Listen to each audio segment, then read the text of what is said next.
She is a writer, performer who grew up right here in Tucson and spent 16 years in Los Angeles. She trained for improv at the Upright Citizens Brigade and did competitive storytelling because apparently that's a thing in LA.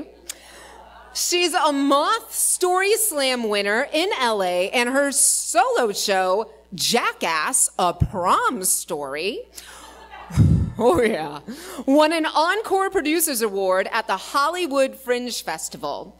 She lives for her 2 nephews and 2 nieces, and y'all, today is Ames's 40th birthday. Woo! It is kind of perfect that this woman is telling a story on stage for her 40th. Give it up for Ames Granados.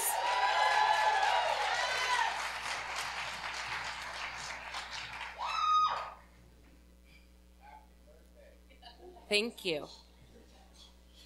So I grew up in Tucson, but I went to college in Los Angeles. I always knew that I would live in LA, and I was thrilled when my dream finally came true. My parents and my youngest sister, Melissa, drove me out in a van packed full of my belongings to get me set up. Before they headed home to Arizona, my dad bought me a yellow beach cruiser to get around. I was thrilled at this. But my dad, being a firefighter, was not thrilled that I would not be wearing a helmet to get around campus. He did, however, insist that I use not 1, but 2 bike locks. One to secure the bike itself, and the other to secure whichever wheel was not locked on to the bike rack. Now, being 18 and thinking that the whole world was paying attention to every little thing that I did, I was self-conscious about this. But Dad, none of the other kids are using 2 bike locks. But this was our compromise. No helmet, 2 locks. And then my parents and my sister were gone, and I was left in the wild. I loved that bike. My dorm mate, Kristen, had a matching one, and we would cruise around campus together. There's a certain freedom that comes in biking from here to there, which is why the events at the end of my senior year were so shocking. I was working as a research assistant at the communications school for a professor who would later become my mentor, Lee. Working with Lee and her research team was the best thing that had ever happened to me. I had always been a good student, but working as a researcher, asking questions and creating new knowledge was electrifying.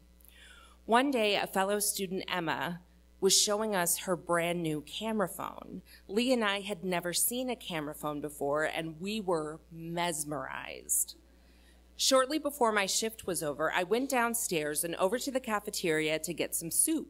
Then I said my goodbyes, and as I headed downstairs, I was horrified to see that my bike had been stolen. All that was left was the wheel that was locked to the rack. Damn it. I hadn't used both locks as my dad insisted that I do. The other lock had been just sitting in my basket. I ran upstairs. My bike has been stolen. During the day, I just got soup. It's so brazen. Emma and Lee were not as shocked as I needed them to be. Let's go downstairs and take some pictures of the crime scene, I suggested. Then I said, now, if you see a bright yellow bike with a crooked basket, because I used to carry my best friend in it to football games, she's not chuggy, it's just not built for that. Stop the thieves, call the police, and I'll come get my bike. Then I unlocked my lone wheel and started the long walk home to my off-campus apartment. If only I double-locked my bike, I thought. When I got home, I took a shower. When I got out, I saw that I'd missed a ton of calls from Lee. She called again, and before I could apologize for missing all of her calls, she said, Amy, I'm at 29th and Figueroa. I'm with the police. We have your bike. You need to get down here and identify it. This must be a practical joke, I thought. In the short time I'd been on the research team, I'd already witnessed a couple of pranks, so I figured it was my turn to be the target. But no, Lee was insistent that it was true. So I threw on some clothes and headed over to the location. Sure enough, when I got there, there was Lee, a cop car, 2 teenagers in handcuffs, and my bike. How on earth did this happen? Here's Lee's side of the story. When Lee left for home that day, she knew she wanted 2 things. First, a camera phone, and second, a bean, rice, and cheese burrito from El Pollo Loco. So she headed down a street she wouldn't normally go down, and as she was driving, she saw 2 teenagers on bikes. One of them was pulling along a second bike, a bright yellow bike with a basket. So she rolled down her window, because she had windows that you still had to manually roll down, and shouted, "Hey, you stole that bike." "Nuh-uh," the kid said. Then she rolled through a red light and turned right to follow the kids. Behind her, a police car turned on their lights and sirens. She thought she was getting pulled over for running the red light, but no, someone had tipped off the cops that the bike was stolen. Lee told the cops that she knew who the bike belonged to, and they said that I would need to come down and identify it before they released it. What are the odds? I told the cops that the bike was mine, and they gave it back to me. I found that when the kids put someone else's wheel on my bike, they actually straightened out the basket. I was getting it back in better shape than it was. Lee earned the nickname the South Central Vigilante for her part in the incident. How does one repay someone for something like this? Turns out, it can be done. I didn't wake up that Sunday morning intending to be a vigilante, but you never know when outlaws are going to strike. It was an average day. I was going to church with my mentor, Lee, and a friend from graduate school, Marcia. The plan was we would meet at church, and afterwards we would get Mexican food and talk about the book, The Alchemist.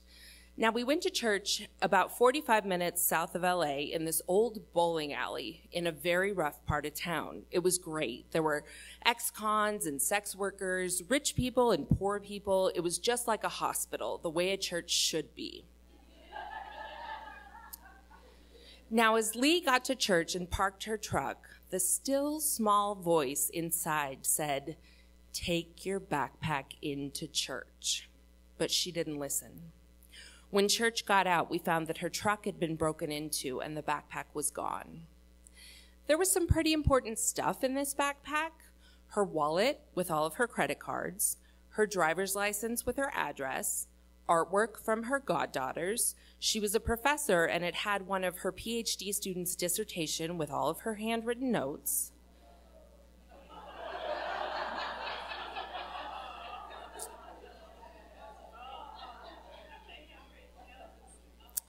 She had just sold her house, and her escrow check was in there. But by far, the most important thing in there was this notebook in which Lee had been documenting all of the miracles that had been happening around us. If only I'd taken my backpack into church, Lee thought. Lee took the theft remarkably well. She said that she would stay at church and call the cops and begin to make calls to cancel her life, while Marcia and I got Mexican food, and we'd meet at her house and talk about The Alchemist. Now, The Alchemist is a book about finding your calling in life, about listening to signs from the universe, about listening to the still small voice that says go left, go right, go straight. So we met up at Lee's and talked about the book and the callings on our own life for about 3 hours. And then, out of nowhere, I said, "Let's go get the backpack." I'm not quite sure where the idea came from or where my certainty came from, but Lee and Marcia were on board. Now here, it's important that I note that I was not familiar with this part of town. I knew how to get to church, to Lee's house, and to the Mexican restaurant. That's it. So we cleared the glass out of Lee's truck and started on our journey. I guided us by some unknown power. Go left, go right, go straight. Then I said we should get out and look for the backpack in this random alley. Now here, it's important that I note that I don't do danger and I don't do germs. My preferred method of protection is plastic gloves, but I had to make do with giant Ziplocs on my hands. So Lee and I start looking in dumpsters and trash cans in the alley while Marcia is driving the truck behind us. My fear alarm is not going off, even though we are in a very rough part of town. My fear alarm does not even go off when a very large man wearing sequin devil horns walks past us. But as we come to the end of the alley and look left, we see two men walking towards us, and at this point, my fear alarm does go off. Lee would later report that her fear alarm went off at the same time. "We need to get back in the truck," Lee said. "We'll look in those 3 cans, and then we'll make a decision," I said. We look in the first can. Nothing. We look in the second can. Nothing. We look in the third can, and in a completely empty trash can. A clean trash can is the backpack. We start screaming and jumping for joy. We are elated, and the 2 men who see this book it into one of the backyards through a gateway in the alley. Marcia's jaw is on the floor. We examine the backpack. Nothing is missing. Everything is there except for a Starbucks card.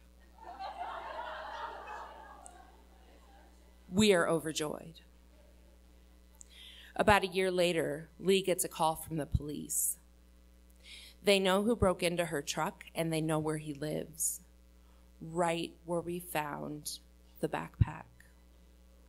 Those men we saw were likely the very people who took the backpack. What are the odds that I knew where to look for the backpack?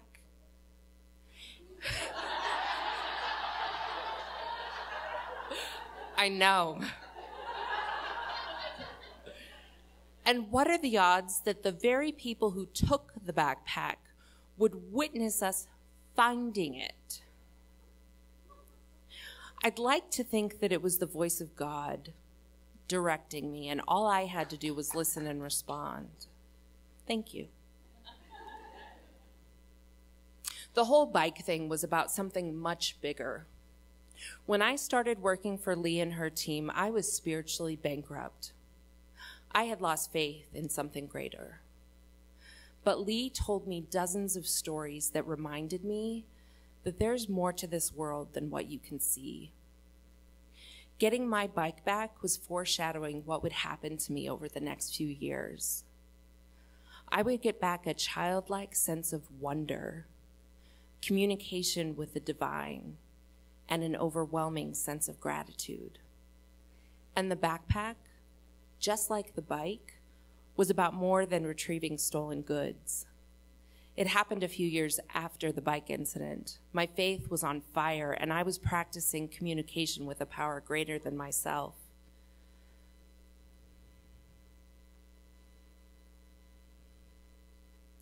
I learned a lot during those years.